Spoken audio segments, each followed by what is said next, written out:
എൻ്റെ കയ്യിൽ കുറച്ച് ഐറ്റംസ് ഉണ്ട്. മൗലവിൽ നിന്ന് വാങ്ങിച്ചതും നമ്മുടെ കൊറീസ് ഷോപ്പിൽ നിന്ന് വാങ്ങിച്ചതും. അപ്പോൾ ഈ 2 ഐറ്റംസ് നമുക്കൊന്ന് അൺബോക്സ് ചെയ്ത് നോക്കാം.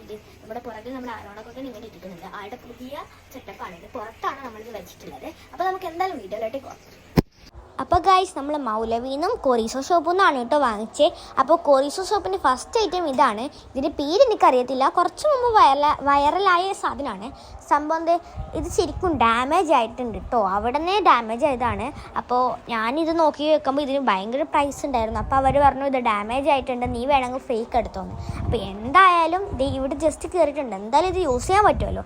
അതുകൊണ്ട് ഞാനത് ഫ്രീക്ക് എടുത്തു കേട്ടോ. അപ്പോൾ ഇതാണ് അതിന് സാധനങ്ങൾ. പിന്നെ ഞാൻ അവിടെ നിന്ന് വാങ്ങിച്ച ഒരു ഇതേ ക്യാരക്ടർ, അതായത് ഈ ക്യാരക്ടർ ആരാന്ന് എനിക്കറിയത്തില്ല, കുറോമിയുടെ ഒരു ഫ്രണ്ടൊക്കെ ആണെന്ന് ഞാൻ കേട്ടു. പിന്നെ ഇതാണ് ഞാൻ വാങ്ങിച്ചത്. ഇതൊരു സ്കട്ടറാണ് കേട്ടോ, നമ്മൾ കട്ട് ചെയ്യാൻ വേണ്ടിയിട്ട് വാങ്ങിച്ചതാണിത്.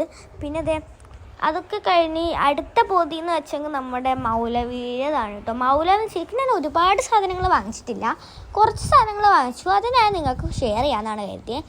മൗലവിന്ന് ഫസ്റ്റ് ഞാൻ വാങ്ങിച്ചത് വൈറ്റ്നർ അല്ല, എന്നാലും ഒരു വൈറ്റ് ഇങ്കിലെ ഒരു പെന്നാണ്. ഇത് നമുക്ക് എന്തെങ്കിലും ഔട്ട്ലൈൻസൊക്കെ കൊടുക്കുമ്പോൾ ഒരു ഷെയ്ഡിങ്ങിനൊക്കെ നല്ലൊരു പെന്നാണ്.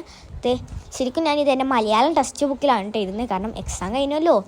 അതുകൊണ്ട് ഇനി ഇതിൽ എഴുതിയ പ്രശ്നമില്ലല്ലോ, അതുകൊണ്ടാണ് ഞാൻ എഴുതുന്നത്. അപ്പോൾ ഇതിൻ്റെയൊക്കെ വീഡിയോ എന്തായാലും വരുന്നതായിരിക്കും, ഇത് വെച്ച് ക്രാഫ്റ്റൊക്കെ ചെയ്യുന്നത്. പിന്നെ ഈ ഒരു പെന്നാണ് കേട്ടോ. ഇതുപോലെ ക്യൂട്ടായിട്ടുള്ളൊരു പെന്നാണ്, പേർപ്പിൾ കളറാണ് കേട്ടോ. അപ്പോൾ ഈ പെന്നിന് പ്രത്യേകത എന്ന് വെച്ചാൽ റബ്ബർ, അതായത് ഇറേസർ വരുന്ന ഒരു പെന്നാണ്. അപ്പോൾ അത് നന്നായിട്ട് മായുന്നുണ്ട് കേട്ടോ ഈ ഒരു പെന്ന്. എനിക്ക് അത്യാവശ്യം നല്ല യൂസായിട്ട് തോന്നിയിട്ടുണ്ട് ഈ ഒരു ഇറേസബിൾ പെൻ. വേറെ പെന്നിലൊന്നും ഇത് ഇറേസ് ആവുന്നുണ്ടായിരുന്നില്ല. അങ്ങനെ നോക്കുമ്പോൾ ഇത് വലിയൊരു അഫോർഡബിൾ അല്ല, എന്നാലും ഞാൻ ഒരു വെറൈറ്റിക്ക് വാങ്ങിച്ചെന്നേ ഉള്ളൂ. പിന്നെ വന്നിട്ടുള്ളത് ഒരു ടേപ്പാണ്. ഇത് ഡബിൾ സൈഡ് ക്ലിയർ ടാപ്പ് എന്നാണ് ഇതിൻ്റെ പേര്. അപ്പം ഞാൻ കരുതിയത് ഇത് റെഡ് കളർ ടാപ്പാണെന്നാണ്.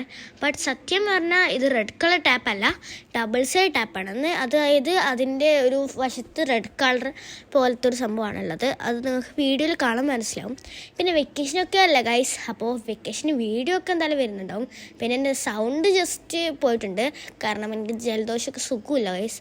അപ്പോൾ ഇത് കണ്ടോ, റെഡ് കളർ ടൈപ്പാണ്, ഒരു ലൈറ്റ് റെഡ്. അപ്പോൾ ഞാൻ കരുതി പീൽ ചെയ്യാൻ കുറച്ച് പാട് വിടുന്നത്, അപ്പോഴേക്കും പെട്ടെന്ന് പീൽ ചെയ്ത് കിട്ടിയിട്ടോ. എനിക്കിത് അത്യാവശ്യം അടിപൊളി സാധനമായിട്ട് തോന്നി, കാരണം ഡബിൾ സൈഡ് ടാപ്പാണ്, 2 സൈഡും നമുക്ക് സ്റ്റിക്ക് ചെയ്യാൻ പറ്റിയ ടാപ്പാണ്. ഈ ട്രാൻസ്പെറൻറ്റ് ഷീറ്റിലൊക്കെ നല്ലൊരു ടാപ്പാണ്. അവസാനമായിട്ടുള്ള സാധനമാണ് ഈ ഡയറി.